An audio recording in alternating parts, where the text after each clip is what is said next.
CNA, I chose the community issue as of elder abuse. I love my residents dearly, and I would not do anything to them, and I could not imagine anything happening to them. And the fact that these people are put in such a vulnerable position and that someone is doing these horrible things to them is something I don't even want to think about. And elder abuse tends to go unnoticed, under the radar, because people don't think that people would do that. They think they're in great care, and it's crazy to even want to begin to think about it.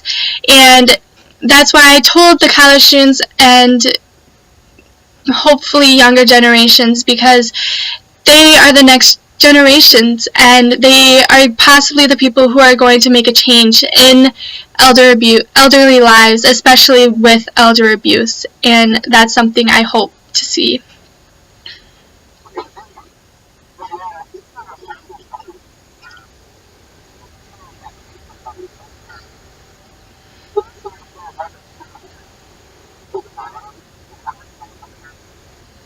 My teammate and I did our persuasive speech on the rise of Alzheimer's and elder abuse.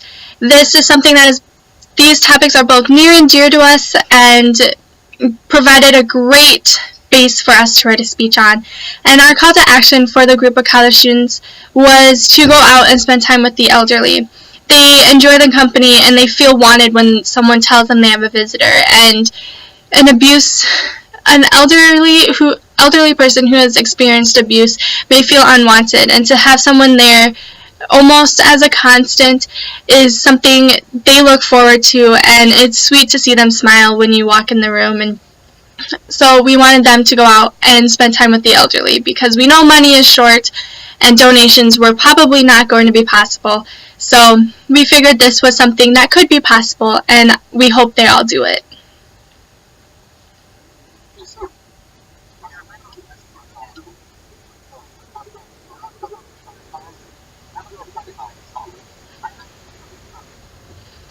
Working together as a team, you need someone who is going to take charge and say, this is how we're going to do it. And I was definitely that person, I think, in our group.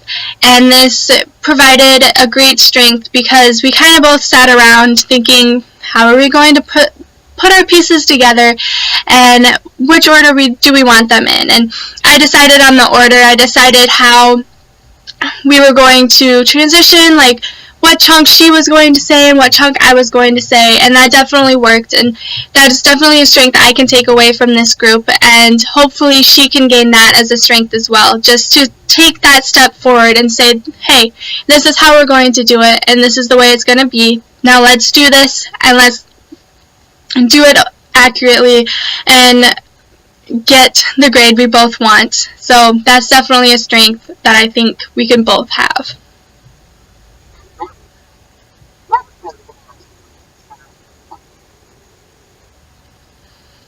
The most challenging thing for me as working as a team was the fact that we were both college students. In high school, we had the whole class time, and the teacher provided us time to work on the speech, where now we had to do it outside of class. And being college students, we both don't have the same class schedule like we would in high school, and being able to find time was kind of difficult, because she either had class or I had class, and we both wanted a decent amount of time because we wanted to review each other's content and run through the speech, so we knew how we were going to transition from person to person. And finding the time was definitely one of the more difficult things, but I'm glad we overcame it and did what we did, because we provided and performed a great speech, and I hope the students liked it.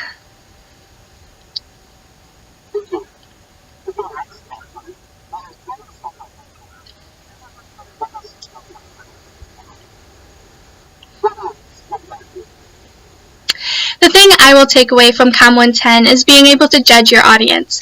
You need to know the basis of your audience before you start writing the speech, because now you know how to appropriately write it, what words to use so your audience understands you. But during the speech, you also need to be able to read your audience, so you can on the fly change it to make it more appropriate, or change it so that they may be able to gain a better understanding of what you're trying to tell them. And that's something I will take away from this for many speeches to come.